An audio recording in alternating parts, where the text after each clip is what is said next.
Assalamualaikum warahmatullahi wabarakatuh dan salam sejahtera pelajar sekalian DHT01, DHT02. Alright semua, saya harapkan, I really hope all of you still in a good health, dapatkan kesihatan yang baik, sentiasa bersemangat dan terus cekal dalam mengharungi sesi pembelajaran kita pada semester ini walaupun dia berlaku dalam penuh cabaran yang perlu kamu hadapi. Baik semua pelajar, tanpa melengahkan masa, hari ini kita akan fokus kepada satu lagi perkara mengenai topik 4.3 iaitu inhibitor. Pada pelajaran yang lepas, kita ada bincangkan beberapa faktor penting yang akan affect the enzymatic activity iaitu substrate concentration diikuti dengan temperature and then pH serta cofactor.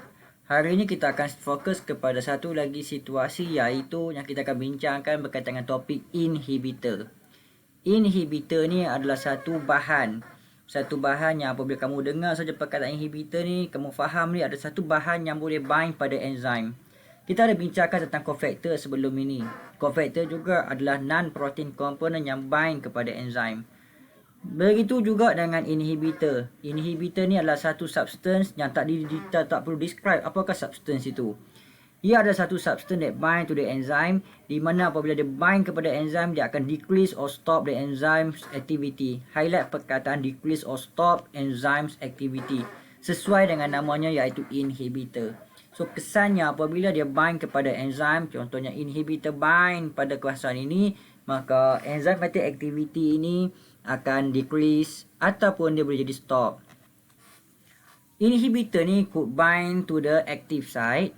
It also could bind to the allosteric site.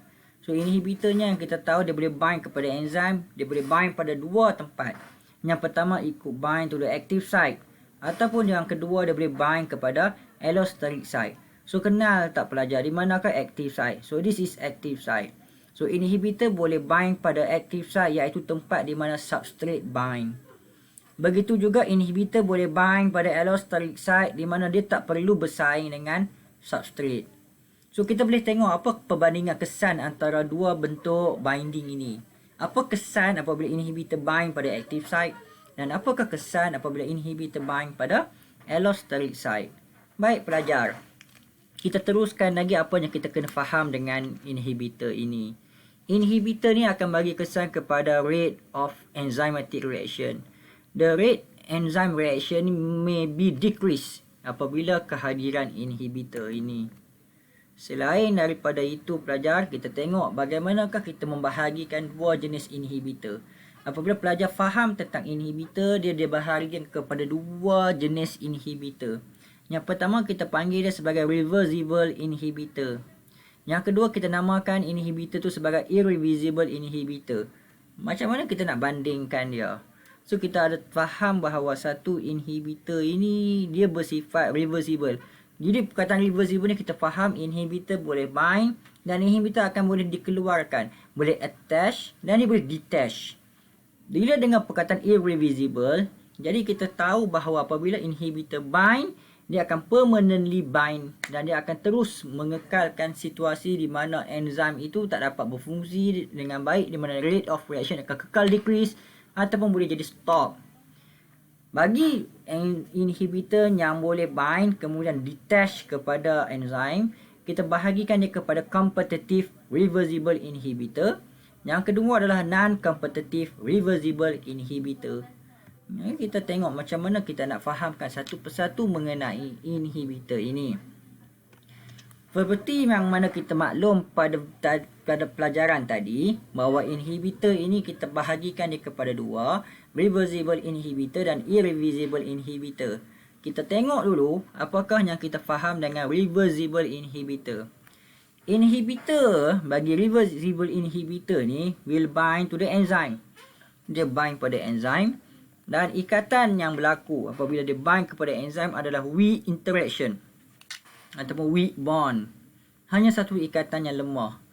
Apabila dia bind kepada enzim dengan weak interaction, maka efek dia adalah temporary. So dia easy to be removed. Inhibitor ni bind pada enzim by the weak interaction dan dia mudah untuk detach. Sebab itu it cause no permanent damage to the enzyme. So apabila dia remove from the enzyme, apabila inhibitor ni remove from the enzyme, the activity of the enzyme restore to normal, kembali kepada yang asal. So tu kesan dia hanyalah sementara sahaja ya. Jadi competitive reversible inhibitor ni kita bahagikan dia kepada dua jenis tadi kan. Yang pertama adalah competitive inhibitor, yang kedua adalah non-competitive inhibitor. Belajar, kita tengok competitive inhibitor terlebih dahulu. Nama competitive inhibitor ni dinamakan apabila kita tengok tindakan enzim tersebut. Tindakan inhibitor tersebut. Inhibitor ini compete with the substrate. Dia compete with the substrate.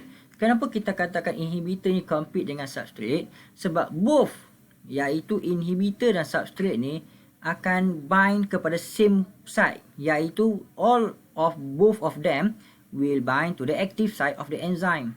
So nampak ya, inhibitor berwarna biru, dia akan bind pada active site. Begitu juga dengan substrate, dia juga akan bind pada active site. So disebabkan itu kita namakan dia sebagai competitive inhibitor because of what? Iaitu inhibitor and substrate compete one another for the active site of the enzyme. Sifat dia, inhibitor ini have a similar structure to the substrate. Atau saya suka perkataan mimics to the substrate. Dia adalah structurally similar kepada substrate ini. Jadi substrate dan inhibitor are direct compete one another. Once the inhibitor ni bound to the active site, apabila inhibitor bound to the active site, the binding antara inhibitor dengan active site ni adalah by the weak interaction. So apabila dia bind, dia akan prevent substrate from occupy the active site. Maka the rate of reaction akan decrease. Namun nasib baik kerana dia binding inhibitor kepada active site ni by weak interaction, inhibitor can easily detach from the active site. So ini yang kita namakan dia sebagai competitive inhibitor. Ada satu perkara penting apabila kita nak study, kita nak analyse tindakan competitive inhibitor ni, kita kena analyse dia dengan menggunakan graph. Banyak pelajaran kita belajar berkaitan dengan graph, kan belajar kan? Maka competitive inhibitor ni ada graph dia. Sebelum kamu study detail tentang graph ini, perhatikan paksi Y dan paksi X. Paksi Y adalah rate of reaction, paksi X adalah substrate concentration. So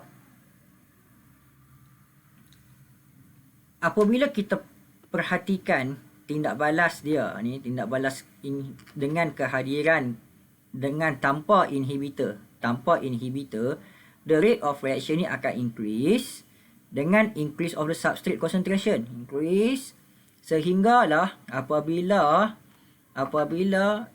active site of the enzyme become saturated, so dia punya rate of reaction become constant. Namun dengan kehadiran inhibitor, competitive inhibitor ini, inhibitor will compete with the substrate for the same active site. Ya, jadi apabila competitive inhibitor bind pada active site, maka substrate cannot longer bind to active site. So maka rate of reaction akan decrease. So kamu tunjukkan the rate of reaction decrease compare without inhibitor. But apabila substrate concentration semakin banyak menandingi bilangan inhibitor, maka peluang of the substrate to collide ataupun to bind with the active site is high. Maka kesan inhibitor itu berjaya diatasi apabila the substrate concentration ni berada pada satu amount yang sangat tinggi berbanding dengan kehadiran inhibitor. Maka peluang substrate ini untuk bind pada active site adalah sangat tinggi pada concentrationnya yang tinggi. So jadi kita faham bahawa effect of the competitive inhibitor ni can be overcome. Kita boleh atasinya dengan cara iaitu kita increase substrate concentration. So jadi kita kena jelas dekat sini. Jadi penerangan dia. The greater concentration of substrate means that the greater chance of finding the active site. So more substrate able to bind with the active site compared to the small amount of inhibitor.